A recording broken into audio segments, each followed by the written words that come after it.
punir son enfant lorsqu'il a eu un mauvais comportement pour corriger un comportement mais aussi une attitude? Est-ce que c'est une bonne, une mauvaise idée? Faut-il punir ses enfants? Et surtout, quelles sont les alternatives? Eh bien, c'est ce qu'on voit maintenant dans cette nouvelle vidéo.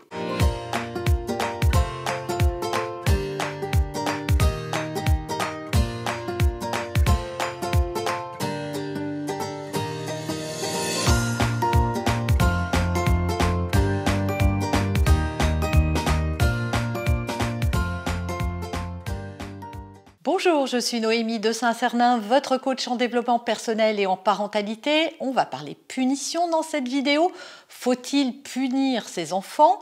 J'ai déjà fait des tas de vidéos sur les punitions, sur leurs alternatives surtout. Ici, on va vraiment voir pour que vous soyez quand même conscient du pourquoi.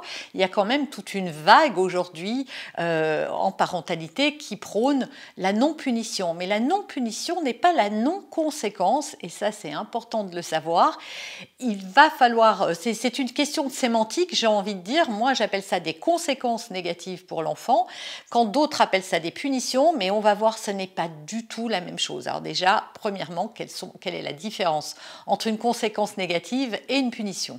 Alors, dans le premier cas, la conséquence négative, elle est directement reliée à ce qu'a fait l'enfant pour qu'il retienne la leçon.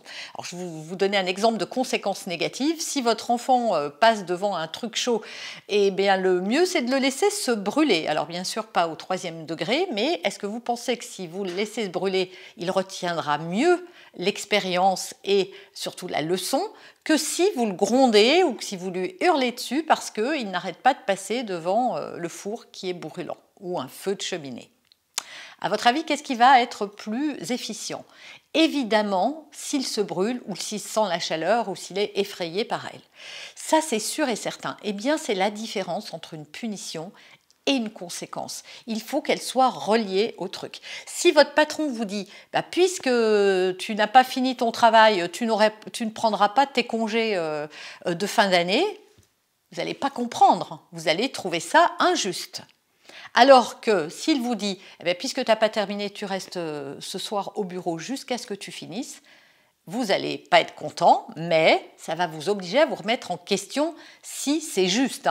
Si vous aviez tout le temps de le faire, si vous avez trop traîné, si vous avez préféré faire autre chose, si vous n'avez pas été assez rigoureux, vous n'allez jamais en vouloir à votre boss de vous dire de rester plus tard ce soir parce que le boulot n'est pas fait.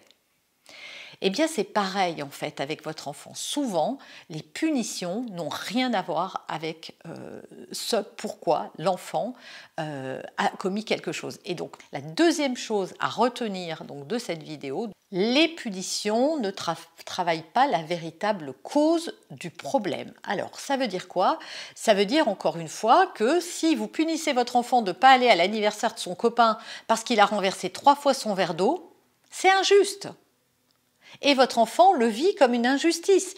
Il se dit plusieurs choses. Je suis un mauvais enfant, je fais jamais rien de bien, je suis trop nul, etc. Et après, je vois des parents qui me disent il me dit tout le temps qu'il est nul, pourquoi? Et deuxièmement, votre enfant trouve que c'est injuste et plus il grandit, plus il se dit en fait, maman, papa utilisent leur pouvoir sur moi pour faire des privations et du coup, il reste bloqué sur la privation et plus du tout sur le pourquoi on en est arrivé là. Donc, faire nettoyer, par exemple, le sol à son enfant à chaque fois que le verre tombe, lui faire nettoyer la maison et être derrière lui pour dire non, c'est mal fait, il faut que tu refasses, va être plus efficace que de le punir d'aller à l'anniversaire. Alors, j'ai donné cet exemple, mais je pourrais vous en donner des tas d'autres. Posez-vous toujours la question, est-ce qu'il y a un lien direct entre la conséquence du comportement de mon enfant? C'est pour ça que j'appelle ça une conséquence et non pas une punition, parce qu'elle doit être vraiment la conséquence de ton comportement. Par exemple, si tu as trop traîné, que tu n'as pas fait tes devoirs, alors tu ne vas pas à ta soirée parce que tu n'as pas fait tes devoirs. Donc, que les devoirs ne seront pas faits, tu ne sortiras pas. Ça, c'est pas une punition, c'est une conséquence directe du comportement de votre enfant. Donc j'espère que vous avez entrevu. Et donc des punitions, ça n'est pas efficace pour les raisons que je viens de vous donner, c'est que l'enfant ne relie pas les points entre eux, il reste bloqué sur l'injustice qu'il vit, parce qu'il sait que c'est injuste, ce n'est pas juste. Donc il reste là-dessus et il oublie complètement le comportement ou ce qui l'a conduit à se retrouver dans cette situation. C'est pour ça qu'une conséquence va avoir des effets beaucoup plus efficaces dans la transformation du comportement de votre enfant qu'une punition. Deuxième chose, les punitions vont instaurer un rapport de force, c'est un peu ce que j'ai dit tout à l'heure, c'est-à-dire il y a le parent qui est tout puissant, qui peut faire en sorte de me priver de quelque chose, de m'empêcher de faire quelque chose, et il y a moi qui suis qui n'ai pas de pouvoir en fait, parce que quand maman se comporte mal, je lui dis pas donne-moi ton portable, tu le verras pas pendant 2 jours. Et résultat, je me rends bien compte que je vis des injustices, donc ça fait naître beaucoup de sentiments négatifs à l'intérieur de votre enfant. Il se dit que c'est pas juste, que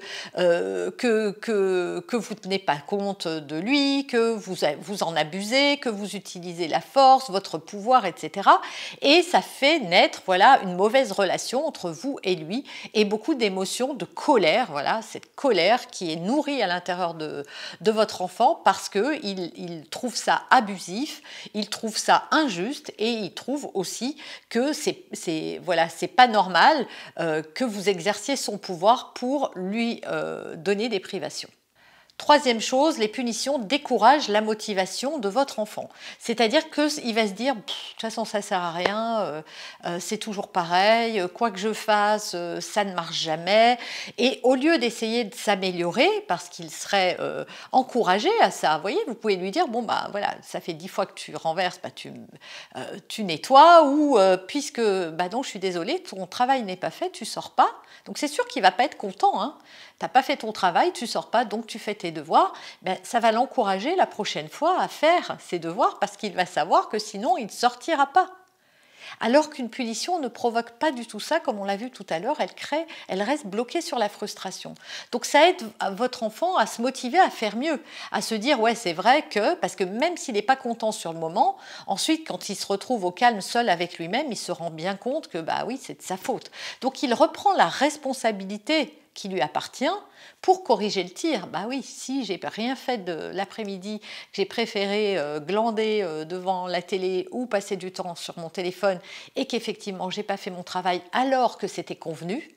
Alors surtout, bien sûr, il faut avoir posé le cadre avant. Voilà, on avait convenu ça avec les parents, je l'ai pas fait. Eh bien, je reprends la responsabilité et finalement, oui, c'est douloureux, mais c'est normal. Et donc ça va encourager votre enfant à s'améliorer ou en tout cas à changer les choses pour ne plus se retrouver dans cette situation, ce que ne fait pas du tout une punition. La preuve, c'est que vous avez peut-être déjà puni 1000 fois et que vous voyez que ça se reproduit constamment. Quatrième point, et qui n'est pas négligeable, mais avant de vous le donner, je vous propose de télécharger la fiche pratique reliée exclusivement à cette vidéo. Le lien apparaît sur l'écran, mais également dans sa description.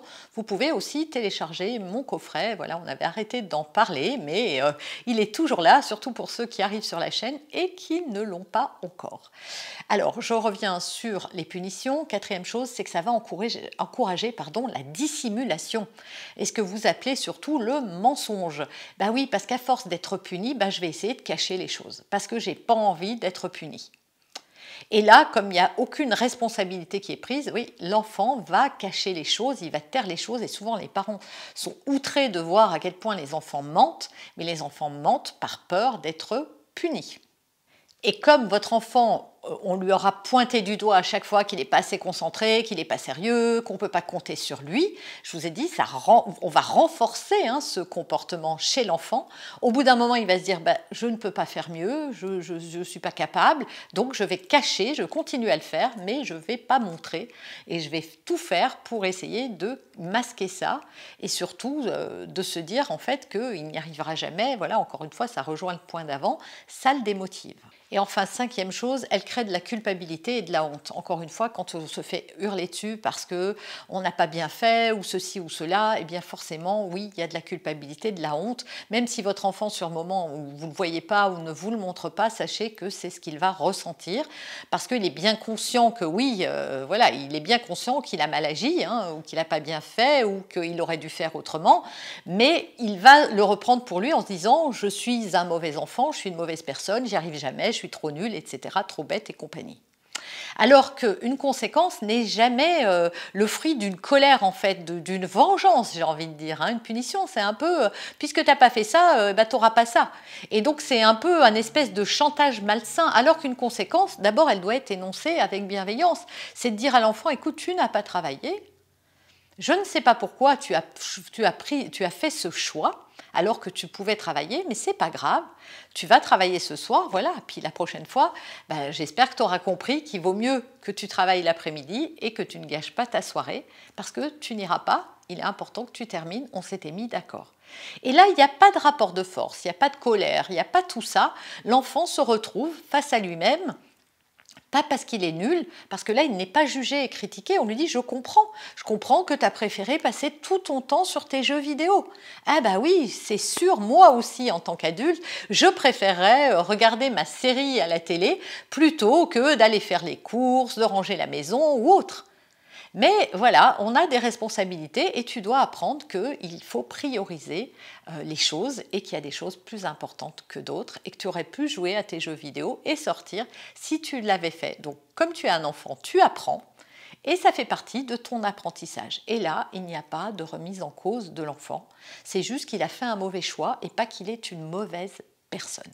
Voilà, j'espère que cette vidéo vous a plu. Si c'est le cas, une levée de pouce me permettra d'avoir confirmation. Abonnez-vous et cliquez la cloche si ça n'est pas déjà fait pour faire grandir cette communauté.